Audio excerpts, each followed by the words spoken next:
There is the story the public sees, and then there is the story beneath it, the one hidden behind press statements, carefully worded appeals, and a composed face that seems unshakable. Millions have witnessed a remarkable display of strength, admiring a woman who continues to perform flawlessly while enduring an unimaginable personal crisis. But the reality beneath the surface is far heavier, more complex, and deeply human. What most do not see is the layered tragedy of a 54-year-old daughter whose mother has been taken against her will, leaving her to navigate a crisis that stretches far beyond public attention. The public performance. In the days following her mother's disappearance, she maintained a composed and controlled exterior. Cameras captured her every word, every expression carefully measured. The public admired the poise and professionalism displayed under immense pressure, praising her strength and resilience. Yet every carefully chosen phrase masked the profound fear and helplessness she felt. The outside world only saw the performance, not the private anguish. Holding herself together publicly was a necessity, not a choice. Each moment in front of the lens was a reminder that her personal pain was overshadowed by public scrutiny, and any misstep could worsen the situation. The private reality behind closed doors, the reality was entirely different. She was no longer a polished television personality. She was a daughter facing a crisis that words cannot fully capture. Her mother, 84 years old, had been forcibly taken from her home. Every moment without medication, every passing hour, increased the physical risk to the woman who had raised her. The weight of uncertainty, of not knowing whether her mother would survive, was relentless. There was no way to pause, no way to escape the emotional and physiological toll. In private, the tragedy was raw, immediate, and suffocating, far beyond what cameras could capture. The physical danger. The first layer of this tragedy lies in the immediate physical danger to her mother. At 84, she requires critical daily medications to sustain her health. Being abducted without access to these essentials put her life at severe risk. Every hour that passed without proper care increased the likelihood of irreversible harm. The kidnappers did not just take a person, they took someone vulnerable and dependent on precise medical management. She knew this from the moment she learned of the disappearance. That awareness alone was enough to unmoor most people, yet she had to keep functioning, knowing each passing hour could be fatal. The pressure of public expectation. Functioning under public scrutiny added another layer of pressure.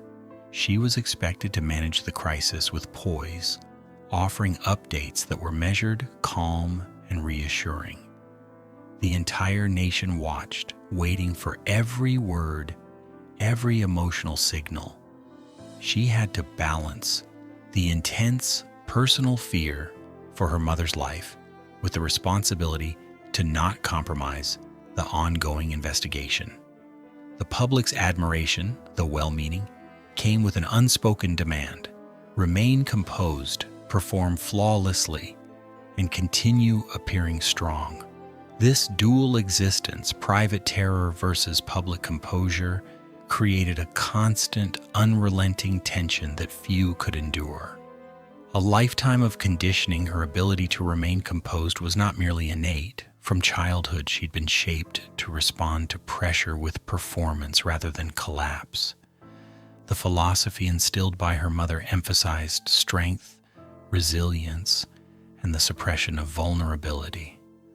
Weakness was discouraged. Emotional restraint was rewarded. This upbringing provided the tools she needed to handle unimaginable stress publicly, but it also left a lingering, painful hunger. Achievements, accolades, and public admiration could not satisfy the inner need for unconditional affirmation from the person whose opinion mattered most, her mother. This conditioning, once protective, became a source of deep emotional complexity in a crisis like this. The inner question. Beneath every public display of competence lies a private, persistent question. Am I enough? Not for colleagues, viewers, or the world at large, but for the mother who raised her. Despite decades of success, accolades, and public recognition, this inner query remained unanswered. Every crisis, every achievement, every demonstration of strength was filtered through this lens. In the current situation, when the person capable of answering it is absent, the question becomes unbearably acute. It is a quiet, ongoing tragedy, invisible to the public eye, that underscores the profound personal cost of performing resilience without receiving the affirmation that truly matters. The heart of the tragedy. The deepest tragedy is not only the immediate danger to her mother, but the absence of the one person who could offer unambiguous reassurance. All the composure, all the skill, all the professional strength cannot replace the need for a simple, unconditional acknowledgement from the mother who nurtured and shaped her. That acknowledgement, the three words, "I love you," is not a reward for accomplishment or strength. It is the affirmation of her existence, her worth, and the simple truth that she is enough, irrespective of performance. Without it, the most profound emotional need remains unfulfilled, even in the midst of global admiration. The public versus private divide. The juxtaposition of public admiration and private suffering is central to this tragedy. Millions celebrate her strength, yet few grasp the cost at which it comes. Publicly, she is flawless, unflinching, and controlled. Privately, she is a daughter consumed with fear, longing, and unanswerable questions.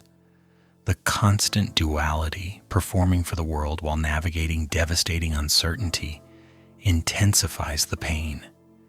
It is a type of suffering that is quiet, ongoing, and invisible, yet it shapes every thought, decision, and interaction.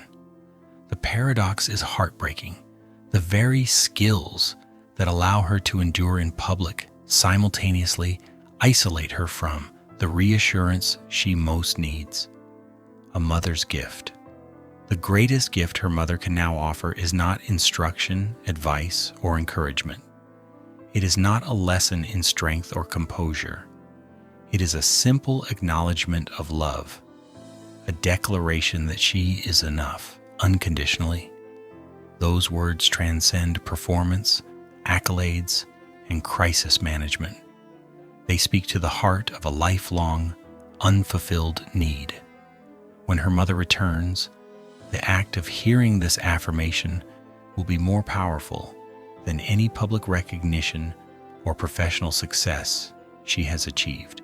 It will validate her existence beyond accomplishments, proving that her worth has always been inherent, never conditional. The longing for unconditional love. What makes this situation especially poignant is the timing.